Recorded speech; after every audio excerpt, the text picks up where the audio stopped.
Dear aspirants, good morning. Welcome on my YouTube channel. क्या आप जानते हैं कि भारतीय रेलवे में जो सबसे ज़्यादा सैलरी मिलती है उसमें लोको पायलट की भी एक पोस्ट होती है। लोको पायलट भी एक हाईली पेड जॉब है भारतीय रेलवे की। और यदि आप लोगों ने आरआरबी एलपी 2024 का फॉर्म फिलअप किया है और आप अपने सिलेबस को और अपने टेस्ट सीरीज या मॉक टेस्ट में अच्छा नहीं कर पा रहे हैं और परेशान हैं, और उसके बाद क्या है कि यदि आप अच्छी पढ़ाई करने के बाद भी अच्छे स्कोर नहीं कर पा रहे हैं, अगर आपका स्कोर कम आता है तो निश्चित रूप से आप सेलेक्ट नहीं हो पाएंगे।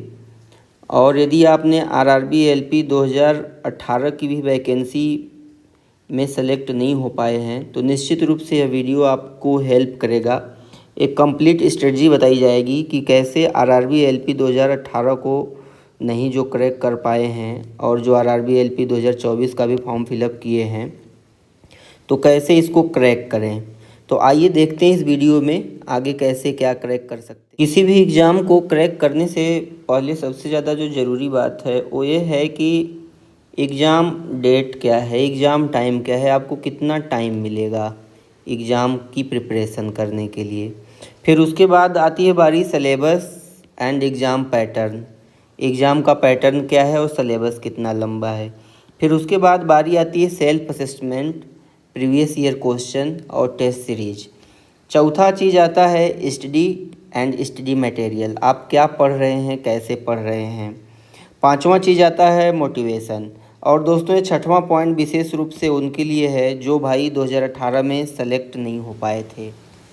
अगर दोस्तों हम बात करें exam date and time for exam की, तो जब वैकेंसी आई थी उस समय फरवरी 2024 में फॉर्म का लास्ट डेट था 20 फरवरी को करेक्शन का। फिर उसके बाद क्या है, उस समय एग्ज़ाम का टेंटेटिव डेट था जो आरआरबी का एग्ज़ाम कैलेंडर था जून से अगस्त 2024 के बीच में। लेकिन दोस्तों यहाँ होता है क्या कि जून 2024 में बहुत बड़ी बात होती है, वैकेंसी की संख्या बहुत बढ़ा दी जाती है, लगभग 3 गुना कर दी जाती है। तो जब वैकेंसी 3 गुना बढ़ती है तो लगभग 18,799 पोस्ट हो जाती है। फिर क्या है, अभी वर्तमान में नोटिस आई है कि 10 days live for RRB zone change. जो भी कैंडिडेट आरआरबी का जोन चेंज करेंगे उसके लिए क्या है कि 10 दिन का टाइम दिया गया है आपको। तो इस तरीके से आप अगर देखते हैं तो लगभग 2.5 मंथ, लगभग 2.5 महीना आपके पास सीबीटी 1 के एग्ज़ाम के लिए बचा है। अब आइए देखते हैं इस 2.5 महीने को हम कैसे। अगर फ्रेंड्स हम बातचीत करें सिलेबस एंड एग्ज़ाम पैटर्न की, तो सबसे पहले हम एग्ज़ाम पैटर्न देखते हैं, फिर उसके बाद सिलेबस देखते हैं। एग्ज़ाम पैटर्न आपका यह है, सीबीटी 1 होगा 75 क्वेश्चन का। सीबीटी 2 क्या है, इसमें पार्ट ए पार्ट बी होगा। और सीबीटी 3 या सीबीएटी होगा। अभी हम सीबीटी 1 का ही बात करेंगे क्योंकि पहला स्टेज सीबीटी 1 ही है। सीबीटी 1 का जो सिलेबस है उसमें मैथमेटिक्स है। मैथमेटिक्स का क्वेश्चन लगभग 20 होता है, कभी कभी 22 भी हो जाता है। और दूसरा इसमें जो होता है वो जनरल साइंस है। जनरल साइंस का जो क्वेश्चन होता है लगभग 20, कभी कभी 18, कभी कभी 21 भी हो सकता है। तो आप लोग इसको ज़्यादा कंसिडर नहीं कीजिए कि 18 है कि 20 है, बस आप लोग इतना समझिए कि 20 क्वेश्चन लगभग आएगा। फिर इसमें जो जनरली हम इसको रीजनिंग कहते हैं, लेकिन आरआरबी एलपी के सिलेबस में इसको क्या है कि जनरल इंटेलिजेंस भी लिख के देता है। तो जनरल इंटेलिजेंस एंड रीजनिंग का क्वेश्चन लगभग 25 से 28 तक कभी कभी रहता है, कभी कभी 25-22 भी हो सकता है। फिर अगर हम बात करें जनरल नॉलेज जिसे जीके बोलते हैं, लेकिन आरआरबी एलपी में इसमें क्या लिखा है, general awareness and current affair. तो अगर आप तो जनरल अवेयरनेस और करंट अफेयर से मिला के 10 से 15 क्वेश्चन आते हैं। अब दोस्तों बारी आती है सीबीटी 1 2018 के कट ऑफ की। तो अगर हम कट ऑफ की बात करें सीबीटी 1 2018 के, तो इसमें जो जनरल कैटेगरी का जो कट ऑफ था वो था 42 से 45 अंक, और जो ओबीसी का कट ऑफ था वो 40 से 42 अंक था, और जो SC ST का कट ऑफ था 37 प्लस था। अब इसमें आप लोग कहेंगे कट ऑफ तो एक होती है 42 से 45, इसमें क्या है दोस्तों कि बहुत सारे जोन, अलग अलग जोन थे रेलवे में, तो हर जोन का लगभग इसी के बीच में था।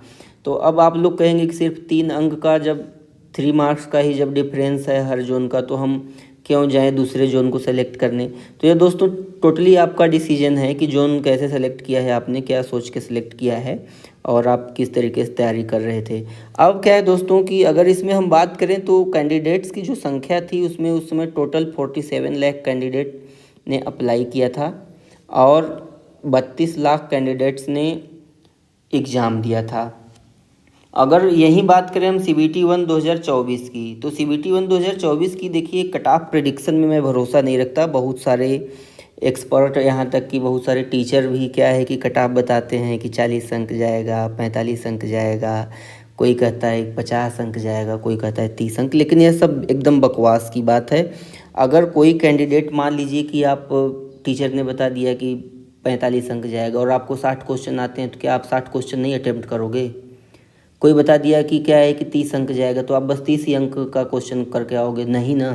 तो क्वेश्चन आप क्या है कि जितना आएगा उतना मैक्सिमम क्वेश्चन करके आना है आपको। कट ऑफ का चक्कर नहीं देखना है, क्योंकि मेरी जानकारी में ऐसे कम से कम 20 लड़के हैं, 25 लड़के हैं कि जिनका क्या है कि पहले तो था 60 अंक, फिर जैसे ही नॉर्मलाइज हुआ उनका क्या है कि अंक घट के आ गया 40 अंक। अल्टीमेटली बाहर होने की कगार पे थे, लेकिन क्या है कि नहीं हुए, बच गए, अच्छा ही हुआ। और क्या है, अगर RRB LP 2024 की बात करें तो इसमें 19 लाख कैंडिडेट्स ने क्या है आवेदन किया है। अब इस 19 लाख में लगभग हम मान लेते हैं कि 2 से 5% लोगों का फॉर्म रिजेक्ट भी हो गया होगा। 5 से 8% या 10% लोग क्या है कि सीरियस नहीं है, बस वो फॉर्म भर दिए हैं। तो इस तरीके से हम बात करें तो क्या है कि टोटल आपके जो कैंडिडेट हैं लगभग और लगभग 15 लाख कैंडिडेट्स का जो कंपटीशन होना है। अब दोस्तों क्या है, CBT 1 में क्वेश्चन की संख्या 75 होती है। अगर आप यहाँ देखें तो 42 से 45 अंक का जो कट ऑफ है, 40 से 42 अंक का जो कट ऑफ है, अगर आप कैलकुलेट करेंगे तो 75 का लगभग 60% जो अंक है वो लगभग 42 से 45 अंक या 65% मान लीजिए, तो 45 से 47 अंक का आंकड़ा है। तो यदि आप किसी भी एग्ज़ाम के CBT 1 में 60, 65 से लेके 60 से 70% अगर आप स्कोर करते हैं तो यह मान सकते हैं कि आप उसका प्री का लेवल क्वालिफाई कर सकते हैं, CBT 1 क्वालिफाई कर सकते हैं। दोस्तों यह बात तो हो गई सिलेबस में क्या है, कैसे है। अब सिलेबस को कैसे कंप्लीट करें, उसके लिए सबसे सटीक रणनीति जो है, जिसको बहुत सारे लोगों ने किया था हमारे टाइम पर और हमने भी यही किया था, मैं बता। अब यदि दोस्तों हम बात करें कि हाउ टू कंप्लीट सिलेबस, अगर हाउ टू कंप्लीट सिलेबस की बात करते हैं तो सिलेबस को कंप्लीट करने का जो सबसे अच्छा तरीका है उसका यह है कि सबसे पहले आप सिलेबस को प्रिंट कीजिए। सिलेबस को प्रिंट कीजिए। अगर आप प्रिंट नहीं कर सकते, गांव गिराव में रहते हैं, तो सबसे पहले क्या है, जो सिलेबस है उसको आप अपनी मोबाइल में खोलिए और उसका पॉइंट टू पॉइंट नोट कर लीजिए कि मैथ के कितने टॉपिक हैं। मैथ के 25 टॉपिक हैं। जनरल अवेयरनेस एंड इंटेलिजेंस के कितने टॉपिक हैं, 20 topic, 25 topic, 30 topic. General science के कितने टॉपिक हैं। ये सारे टॉपिक का पॉइंट्स और नंबरिंग कीजिए, 1 2 3 4 5 6। इस तरीके से अगर आप नंबरिंग करते हैं सभी टॉपिक्स का, तो पहला काम नंबरिंग होता है।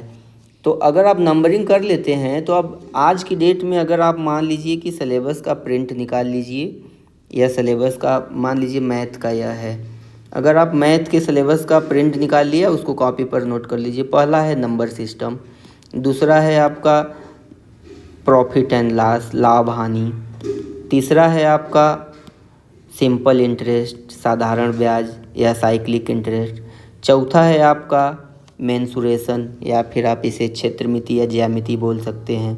तो इस तरीके से अगर आप सारे पॉइंट्स को नोट कर लिए, 6 7 8 9 10, मान लीजिए 30 टॉपिक या 40 टॉपिक हुए, तो आप सबसे पहले इससे यह जान लेंगे कि आपका सिलेबस कितना % कंप्लीट है। कैसे जानेंगे, मान लीजिए अभी तक आप अगर फॉर्म भरे हैं, तैयारी किए हैं, तो आपको यह मालूम होगा कि आपकी क्या क्या तैयारी हो चुकी है, क्या क्या आप कंप्लीट कर चुके हैं।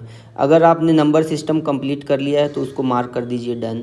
दूसरा प्रॉफिट एंड लॉस कर लिया है तो आप उसको मार्क कर दीजिए डन। तीसरा साधारण ब्याज या चक्रवृद्धि ब्याज कर लिया, डन। इस तरीके से मान लीजिए आपके क्या है कि कुछ टॉपिक छूट रहे हैं, जो टॉपिक छूट रहे हैं उसको क्या है कि आपको क्लियर रहेगा कि आपके सिलेबस का यह हिस्सा कंप्लीट नहीं हुआ है। इसी तरीके से आप क्या करेंगे कि जनरल इंटेलिजेंस एंड रीजनिंग का भी करेंगे, फिर जनरल साइंस का भी करेंगे, और फिर उसके बाद जो भी सिलेबस है जनरल अवेयरनेस और फिर करंट अफेयर का भी। इस तरीके से आप ज़रूर करेंगे अगर आपको सिलेबस कंप्लीट करना है तब, क्योंकि यह जान लीजिए कि अगर आपका सिलेबस कंप्लीट नहीं हुआ तो 4-5 क्वेश्चन भी अगर इधर उधर से आ गया तो क्या है कि यही लोग कहते हैं कि वो क्वेश्चन सरल था, मैं चाहता तो कर लेता, थोड़ा सा पढ़ना था या देख पाता। तो यह तरीका है दोस्तों, आप सिलेबस इस तरीके से मार्क कीजिए, फिर उसके बाद आपको मालूम हो जाएगा, एग्जैक्ट आंकड़ा लगेगा कि आपके सिलेबस का यह पॉइंट मिस हो रहा है, इसको कंप्लीट करना ज़रूरी है। अब क्या है कि जैसे ही आपने मार्क कर लिया कि आपके सिलेबस का क्या क्या टॉपिक नहीं कंप्लीट हो पाया है, तो आपको क्या करना है कि आप जैसे मान लीजिए कि सिलेबस का कुछ हिस्सा नहीं कंप्लीट हो पाया, आपको उसको एक अलग पेज पे नोट करना है। आप उस पेज को नोट कर लीजिए, और जैसे ही आप नोट कंप्लीट कर लेते हैं उसके बाद क्या है कि आप इधर आपके कैलेंडर बचा है, आपको हमने पहले ही बताया कि कितना हूँ कम, तो 2.5 महीना आपके पास टाइम बचा ही बचा है। अगर आप इस 2.5 महीने में, अब दोस्तों क्या है कि बारी आती है स्टडी, पढ़ाई कैसे करें और कहाँ से पढ़ें स्टडी मटेरियल की, और कितना घंटा हम पढ़ाई करें स्टडी आवर्स की। अगर आपको सही सही हम बता दें तो आपने अगर सिलेबस की मार्किंग कर ली है कि आपका कितना कौन कौन सा टॉपिक कंप्लीट हो चुका है, कौन कौन सा टॉपिक छूट रहा है और कौन कौन सा टॉपिक नहीं हुआ है, तो यह बताएगा आपको कितने घंटे पढ़ने की ज़रूरत है। दूसरा, यह भी बताएगा कि आपको कौन सी स्टडी मटेरियल की ज़रूरत है। तीसरा, आपको यह भी बताएगा कि आप कैसे स्टडी करें। अब जैसे मान लीजिए हम मैथ का ले लेते हैं फॉर एग्ज़ाम्पल, अगर आपके मैथ में क्या है कि 30 टॉपिक में से 20 टॉपिक कंप्लीट हो चुके हैं और 10 टॉपिक बच रहे हैं, तो अब 10 टॉपिक आपको कंप्लीट करने हैं। आप जान लिए हैं कि आपके पास कितना है, 2.5 मंथ, 2.5 महीना आपके पास बस समय बचा है एग्ज़ाम के लिए मिनिमम, क्योंकि 2.5 महीने से पहले अभी एग्ज़ाम आपका होगा नहीं। अभी जुलाई में आपका पूरा चलेगा क्या है कि जोन चेंज करने का कार्यक्रम, फिर उसके बाद जोन चेंज करने के बाद एग्ज़ाम का सेंटर वेंटर बनाएंगे वो लोग, फिर उसके बाद शिफ्ट में एग्ज़ाम होगा, किसी का 1 महीना पहले एग्ज़ाम आएगा तो किसी का 1 महीना बाद एग्ज़ाम आएगा। तो इस तरीके से अगर हम बात करें तो 2.5 महीना कम से कम टाइम है। अगर आप ईमानदारी से पढ़ रहे हैं तो 2.5 महीना में आप क्या है कि फरवरी में फॉर्म आया था, पिछले 4 महीने बीत चुके हैं, तो आप बहुत ज़्यादा सिलेबस अगर कवर नहीं कर पाए हैं तब भी घबराने की कोई बात नहीं है। मैं जैसे बता रहा हूँ वैसे अगर आपने सिलेबस कवर किया तो निश्चित रूप से आप सिलेबस कवर करेंगे और अच्छा स्कोर भी ले आएंगे एग्ज़ाम में। तो अब क्या है कि आपने जैसे मार्क कर लिया है, तो अब स्टडी कैसे करनी है। जो पॉइंट आपका नहीं बचा है, जो कंप्लीट हो चुका है, उसका क्या है आप बस और बस प्रैक्टिस करेंगे, उसका आपको प्रैक्टिस करना है। कहाँ से करना है इसके विषय में भी बात में हम बताएंगे। और जो पॉइंट्स आपका कंप्लीट नहीं हुआ है, जो पॉइंट्स आपका अभी मार्क सिलेबस वाले सीट में आपने देखा, जो लिखा था आपने पेज पर या प्रिंट निकाला था, उसके लिए आपको क्या करना है। अगर आप कहीं से बुक रखे हैं या किसी यूट्यूब चैनल को फॉलो करते हैं या फिर कहीं किसी कोचिंग में पढ़ते हैं, तो आप क्या कीजिए, उस कोचिंग का मटेरियल, यूट्यूब का मटेरियल या बुक का मटेरियल, देखिए हम भरोसा करते हैं अपने बुक पर, यूट्यूब और कोचिंग आप ले सकते हैं, लेकिन आप उस पर कम्प्लीटली भरोसा नहीं कीजिए, क्योंकि वो कब सिलेबस पूरा करेंगे। मान लीजिए आपको जिस सिलेबस की ज़रूरत है अभी वो सिलेबस हो ही नहीं पाए, या हो पाए तो लेट में हो जाए। मान लीजिए उसके लिए आपको, मान लीजिए नंबर सिस्टम के लिए आपको प्रैक्टिस करने की 200 क्वेश्चन की प्रैक्टिस करनी चाहिए आपको नंबर सिस्टम के लिए। अब मान लीजिए वो एग्ज़ाम से 3 दिन पहले कंप्लीट करवाते हैं, तो आप 200 क्वेश्चन कहाँ से प्रैक्टिस कर पाओगे। तो इसलिए क्या है कि आप जैसे ही इसको मार्क कर लेंगे आपको मालूम हो जाएगा कितने घंटे आपको पढ़ाई करनी है। अब मान लीजिए आपकी 4 से 6 घंटा पढ़ाई करते हैं पर डे, फॉर एग्ज़ाम्पल, आपको क्या है कि हो सकता है सिलेबस आपका कम नहीं कंप्लीट हुआ तो आपको 6 घंटा से ज़्यादा भी पढ़ना पड़ सकता है। तो अगर आप 6 घंटा पढ़ाई करते हैं तो आप इसमें क्या है कि लगभग 70% टाइम 4 से 4.5 घंटा तक का जो टाइम है उसको आप सिलेबस कंप्लीट करने में दीजिए जो छूट रहा है। और जो बाकी 2 से 2.5 घंटा का जो टाइम बच रहा है इसमें आप सिर्फ़ और सिर्फ प्रैक्टिस कीजिए। क्यों? क्योंकि बिना प्रैक्टिस के आप क्या है समझ ही नहीं पाएंगे कि क्वेश्चन कैसे आ रहे हैं। और अगर आप समझ नहीं पाए तो क्या है एग्ज़ाम में जाके आप फिर क्वेश्चन छोड़ के आएंगे या फिर वहाँ पे कहेंगे क्वेश्चन हम हार्ड क्वेश्चन प्रैक्टिस करके गए थे और सिंपल क्वेश्चन आ गए थे जो हम समझ नहीं पाए, या सिंपल क्वेश्चन प्रैक्टिस करके गए थे हार्ड क्वेश्चन आ गए हम कर नहीं पाए। तो क्या है अगर आपको अल्टीमेटली क्रैक ही करना है तो आप इस रूल को अवश्य फॉलो कीजिए। इससे आपको मालूम हो जाएगा कि स्टडी आवर्स कितने लगेंगे, कितने घंटे आपको पढ़ने हैं, 4 घंटे कि 6 घंटे। अब बारी आती स्टडी मटेरियल की। स्टडी मटेरियल के लिए अगर हम सबसे सही सजेस्ट करें और आप अगर एक जेन्युइन कैंडिडेट हैं, सही कैंडिडेट हैं, तो आप स्टडी मटेरियल के लिए जो सिलेबस के टॉपिक हैं, आप सिलेबस के टॉपिक के वाइज मार्केट में बहुत सारी बुक है, SK जहाँ सर की बुक है या फिर किरण पब्लिकेशन की बुक है, और या फिर आप मान लीजिए कि और अरिहंत पब्लिकेशन या और सारे कोचिंग वाले देते हैं अपना उनकी जो बुक है, तो आप उसको रिफ़र कर सकते हैं स्टडी मटेरियल के तौर पे। लेकिन आप यह ध्यान दीजिए कि जो सिलेबस है उसके अकॉर्डिंग ही रिफ़र कीजिए। ऐसा नहीं कि किसी कोचिंग वाले ने बहुत अच्छा मटेरियल दे दिया तो उसका कोई लाभ नहीं है आपको, अगर आप सिलेबस के अकॉर्डिंग वह नहीं है। अब दोस्तों क्या है कि किसी भी एग्ज़ाम में अगर आप तैयारी करते हैं तो सेल्फ असेसमेंट मतलब कि मूल्यांकन बहुत ज़रूरी होता है। मूल्यांकन करने के कई तरीके होते हैं, या तो आप किसी कोचिंग में हैं तो टीचर आपसे पूछता है, जबकि अब आजकल क्या है कोचिंग बहुत बड़े स्केल पे हो चुकी है तो हर टीचर हर स्टूडेंट से क्वेश्चन नहीं पूछ पाता है, ना ही समझ पाता है। तो अब क्या है किसी भी कैंडिडेट को कैसे मूल्यांकन करना चाहिए उसके लिए मैं बताता हूँ। सबसे पहले आप क्या करेंगे, प्रीवियस ईयर क्वेश्चन पेपर आप डाउनलोड करेंगे।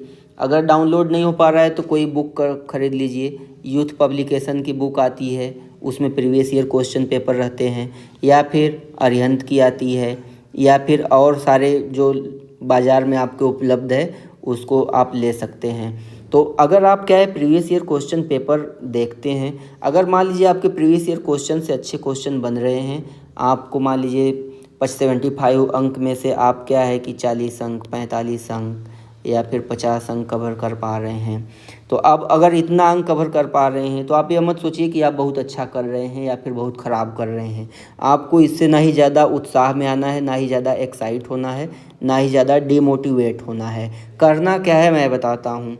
अगर आपके 40 अंक आ रहे हैं इसका मतलब कि 35 क्वेश्चन कहीं न कहीं गलत हुए हैं या फिर आपने अटेम्प्ट नहीं किया है। तो आपको यह पॉइंट आउट करना है कि सिलेबस के किस पार्ट से आपके क्वेश्चन गलत हो रहे हैं, सिलेबस के किस पार्ट से आपके क्वेश्चन गलत हो रहे हैं। जैसे ही आप, क्योंकि इससे पहले हमने इसीलिए बताया था कि सिलेबस की मार्किंग बहुत ज़रूरी है। अगर आप सिलेबस के किस पार्ट से क्वेश्चन ज़्यादा गलत हो रहे हैं या मार्क कर लेते हैं तो आप यह जान जाएंगे कि सिलेबस की इस हिस्से से क्वेश्चन गलत हो रहा है। तो यह भी मालूम हो जाएगा आपको कि आपने उस हिस्से को क्या है कि कंप्लीट कर लिया है कि नहीं। अगर कंप्लीट कर लिया है फिर भी गलत हो रहे हैं, इसका मतलब कि आपने पढ़ाई अच्छे से नहीं करी है, आपको और मटेरियल की ज़रूरत है। अब वो मटेरियल कहाँ से ले आएंगे आप? अगर आपका क्या है कि नहीं कंप्लीट है, नॉट कंप्लीटेड, अगर आपका कंप्लीट नहीं है उसके बाद भी आपका क्वेश्चन गलत हो रहा है तो क्या है कि आप उसको अभी मार्क किए हैं अपनी प्लानिंग के अनुसार, 2 से 2.5 महीने में आप उसको कैसे कंप्लीट करेंगे यह भी स्ट्रेटजी आप अपने तरीके से बना लिए होंगे। तो इस तरीके से आप क्या है कि जो क्वेश्चन पढ़े हुए में से गलत हो रहे हैं आप उसके लिए बहुत ज़्यादा परेशान नहीं होइएगा। अगर यह क्वेश्चन की संख्या, जैसे मान लीजिए आपने 5 प्रैक्टिस सेट हल किए, 5 प्रीवियस ईयर क्वेश्चन पेपर हल किए, तो अगर 5 प्रीवियस ईयर क्वेश्चन पेपर हल करने पे अगर आपका सेम टॉपिक से एक मिस्टेक हो रहा है तो क्या है कि आप यह जान लीजिए कि आपको उस टॉपिक को अच्छे से पढ़ने की ज़रूरत है। आप किसी यूट्यूब चैनल, किसी बुक, किसी कोचिंग या साथ का कोई कैंडिडेट है जो उस टॉपिक में अच्छा कर रहा है, आप उससे बातचीत कर सकते हैं, इतना करना पड़ेगा। उसके बाद बारी आती है टेस्ट सीरीज़ की। अगर टेस्ट सीरीज़ की हम बातचीत करें तो टेस्ट सीरीज़ बहुत ज़रूरी है। मॉक टेस्ट लगाना, जितना आप सेलेक्ट होने के लिए सिलेबस पढ़ना ज़रूरी है, उतना क्या है कि मॉक टेस्ट भी लगाना ज़रूरी है। अब बारी आती है मॉक टेस्ट कहाँ से लें। तो मॉक टेस्ट का अभी जो सबसे अच्छा सिस्टम चल रहा है वो क्या है, टेस्ट बुक पे है। टेस्ट बुक पे आप मॉक दे सकते हैं, टॉप रैंकर की साइट पे मॉक दे सकते हैं, और फिर उसके बाद क्या है कि ग्रेडअप पे भी दे सकते हैं, पीडब्ल्यू पर भी दे सकते हैं, और जो एसके झा सर की कोचिंग है उस पे भी दे सकते हैं। तो और ये हार्डली मुश्किल से 300 से 400 रुपये में आपको मिल जाते हैं ये मॉक टेस्ट। तो यह जान लीजिए कि टेस्ट सीरीज़ एकदम ज़रूरी है, इसको करना ही पड़ेगा। हाँ, बहुत सारे लोग टेस्ट सीरीज़ इसलिए नहीं देते हैं क्योंकि उनके टेस्ट सीरीज़ में कम अंक आते हैं। कम अंक आने वालों का क्या है कि वो बहुत बड़ी मिस्टेक करते हैं कि कम अंक आने पे वो क्या है, टेस्ट सीरीज़ देना ही बंद कर देते हैं। लेकिन ऐसा नहीं करना चाहिए। उससे ही उनको यह मालूम चलेगा कि सिलेबस के कंप्लीटेड हिस्से से उनका क्वेश्चन गलत हो रहा है, कम अंक आ रहे हैं, कि नॉट कंप्लीटेड क्वेश्चन गलत हो रहे हैं। तो जैसे ही वो जान जाएंगे कि इस सेक्शन से हमारा, इस टॉपिक से हमारा क्वेश्चन गलत हो रहा है, अगर वह कंप्लीट हो चुका है तो उसमें और प्रैक्टिस करने की ज़रूरत है, अगर नहीं कंप्लीट हुआ है तो उसको जल्दी से जल्दी कंप्लीट करने की ज़रूरत है 2.5 महीने में। तो इस तरीके से मॉक टेस्ट बहुत ज़रूरी हो जाता है। और दोस्तों क्या है, हमने प्रैक्टिस के लिए बताया ही है। जैसे ही आपका क्वेश्चन क्या होता है कि जिस पोर्शन से गलत होता है उस सेट का कम से कम 200 क्वेश्चन और सॉल्व किया कर लीजिए। 200 क्वेश्चंस अगर सॉल्व कर लेते हैं तो मैक्सिमम कॉन्सेप्ट आपके क्लियर हो जाएंगे, शायद ही कोई क्वेश्चन आपका छूटेगा। तो यह हो गया सेल्फ असेसमेंट का तरीका। एग्ज़ाम को क्रैक करने के लिए इतनी सारी चीज़ों को करने के बाद, syllabus, self assessment, exam date, time के बाद एक और इम्पॉर्टेंट चीज़ आती है, मोटिवेशन। बहुत सारे लोगों का अलग अलग मोटिवेशन लेवल होता है, बहुत सारे लोग उसको कर पाते हैं।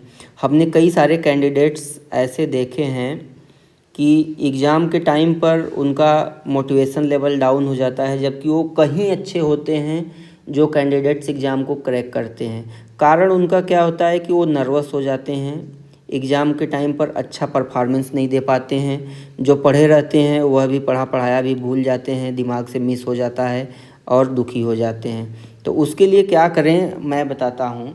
देखिए, आप लोग जब भी एग्ज़ाम देते हैं तो हमेशा अपने टारगेट, गोल और ज़रूरत को ध्यान में रखिए। लक्ष्य वक्ष्य जो है ये सारी चीज़ें हमको ठीक लगती हैं, लेकिन सबसे ज़्यादा फोकस मेरा रहता है ज़रूरत पे। अगर आपकी ज़रूरत है नौकरी, अगर आपकी ज़रूरत है कि हमको नौकरी चाहिए ही चाहिए, तो क्या है कि मोटिवेशन की ज़रूरत नहीं है आपको। अगर आप की ज़रूरत है, नौकरी के बिना नहीं चल सकता हमारा, तो आप इस पे ज़रूर ध्यान दीजिए कि आपकी ज़रूरत क्यों है नौकरी के लिए, आप क्यों आरआरबी एएलपी बनना चाह रहे हैं। तो मोटिवेशन के पॉइंट ऑफ व्यू से मैं बस इतना कहूँगा कि आप अपनी नीड्स को ध्यान में रखिए कि आपको पैसा हमेशा दूसरे से लेना है, या फिर आप इतने धनी हैं, या फिर आप इतने गरीब हैं कि पैसा दूसरा कोई नहीं दे सकता, आपको क्या है खुद से कमाना पड़ेगा। और दोस्तों बात करें हम आरआरबी एलपी की, हमने वीडियो के प्रारंभ में ही बताया है कि रेलवे में जितनी सैलरी मिलती है उसमें मोस्टली या मोस्ट पेड या हाईली पेड, आप जो समझ लीजिए इसको, हाईली पेड जॉब में 2-3 जॉब ऐसी है कि जो ऑफिसर रैंक में नहीं होती है, अधिकारी नहीं होते हैं, लेकिन इनके वेतन जो होती है, इसकी सैलरी जो होती है वो ऑफिसर से ज़्यादा हो जाती है। अभी क्या है कि जो लड़का 4 साल पहले ज्वाइन किया है उसकी सैलरी 80,000 रुपये पर मंथ आ रही है। इतनी अधिक सैलरी किसी भी गवर्नमेंट डिपार्टमेंट में हाइक नहीं करती, इतना ग्रोथ नहीं होता है। तो क्या है कि रेलवे में सबसे ज़्यादा सैलरी है, सबसे ज़्यादा प्रमोशन है। अगर आप ईमानदारी से मेहनत किए और साथ में साथ सारी नई नई चीज़ों को, न्यू चीज़ें, हमेशा क्या है कि रेलवे एक इंजीनियरिंग काइंड ऑफ थिंग है। अगर आप नई चीज़ों को सीखने के लिए तैयार हैं, लर्नर हैं, तो क्या है कि आपको रेलवे में बहुत ज़्यादा अपॉर्चुनिटी है प्रमोशन की। अगर आप सोचते हैं कि नहीं, हमको हम नई चीज़ें नहीं सीखना है, हमको जो है उसी से काम चलाना है, तब भी आपको रेलवे बहुत अच्छी आउटपुट देगी। तो इस तरीके से मोटिवेशन के पॉइंट ऑफ व्यू से मैं बस इतना ही कहना चाहूँगा कि आप अपनी ज़रूरतों को हमेशा ध्यान में रखिए, और इसके अलावा कुछ नहीं है मोटिवेशन। सबसे बड़ी मोटिवेशन होती है ज़रूरत। फिर दोस्तों बारी आती है कि जो 2018 में सेलेक्ट नहीं हो पाए हैं वो क्या करें।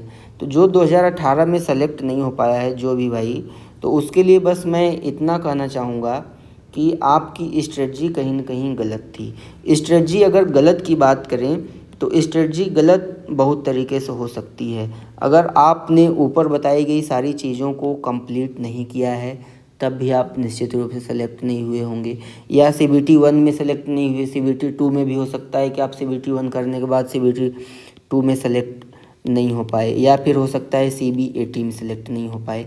तो क्या है कि अगर आप इतना सब कुछ कर चुके हैं तो आप अगर सिलेबस का पॉइंट मार्क कर लीजिए, प्रैक्टिस कीजिए, PYQ सॉल्व कीजिए। PYQ सॉल्व करने के बाद जैसे ही आप PYQ सॉल्व करते हैं, अगर आपके क्वेश्चन जहाँ से मिस्टेक हो रहे हैं, पहले तो उन क्वेश्चंस की और प्रैक्टिस कीजिए। उन सारे क्वेश्चंस की और प्रैक्टिस करने की ज़रूरत है आपको। आप इस भ्रम में नहीं रखिए कि हम ये सब पढ़ चुके हैं, इससे क्वेश्चन आएगा तो हल कर लेंगे। आप एकदम क्या बोलते हैं उसको, रिलीजियसली, अगर आप रिलीजियसली प्रैक्टिस कर रहे हैं तो आप निश्चित रूप से उसको कर पाएंगे। अगर आप नहीं कर रहे हैं तो तय कि अच्छा नहीं आए परिणाम। पहला बात स्ट्रेटजी, आप इसको फिर से पुनः फॉलो कीजिए।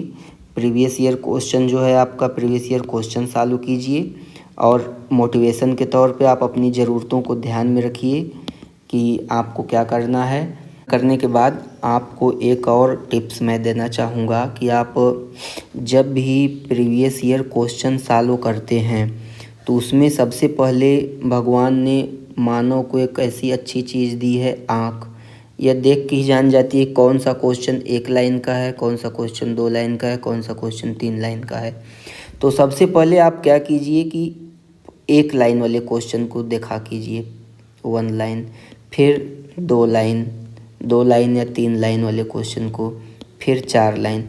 RRB ALP group D technician के एग्ज़ाम ऐसे हैं कि इसमें 1 से 1.5 लाइन के क्वेश्चन जो होते हैं वो लगभग 30 से 35 क्वेश्चन 1 से 1.5 लाइन के होते हैं। 75 क्वेश्चन में लगभग 40 से 50% क्वेश्चन। 3 लाइन वाले जो क्वेश्चन होते हैं लगभग 20 क्वेश्चन होते हैं। 4 से 5 लाइन या आधा पेज वाले जो क्वेश्चन होते हैं वो लगभग 10 से 12-15 कभी कभी हो जाते हैं। तो अगर आप इसको प्रैक्टिस करते हैं तो आप निश्चित रूप से अपने क्वेश्चन पेपर को क्या है, कम से कम 2 बार तो देख ही लेंगे। अगर 2 बार 2 टाइम अगर आप क्वेश्चन पेपर देख लेते हैं तो आपके कम से कम 10 अंक तो इंक्रीज होने ही होने हैं, अगर आप क्वेश्चन पेपर इस तरीके से सॉल्व करते हैं तो यह रहा दोस्तों हमारी how to crack RRB ALP video का पूरा जिस्ट। अगर आप इसको देखते हैं तो आप निश्चित रूप से यहाँ तक देखे हैं तो आप बेहतर करेंगे, यह मेरा मतलब कि प्रॉमिस है, और यह ज़रूर आपको खुद में इम्प्रूवमेंट देखने को देगा। अगर आप हमारे चैनल को नहीं लाइक किए हैं, नहीं सब्सक्राइब किए हैं, तो आप हमारे चैनल @aspirants news 11 को सब्सक्राइब कीजिए। और इस पे क्या है कि हम इस तरीके की बहुत सारी वीडियो जो एस्पिरेंट्स के लिए ज़रूरी होती है और उनको काम की चीज़ होती है, हम लाते रहते हैं। और आपका वीडियो देखने के लिए धन्यवाद।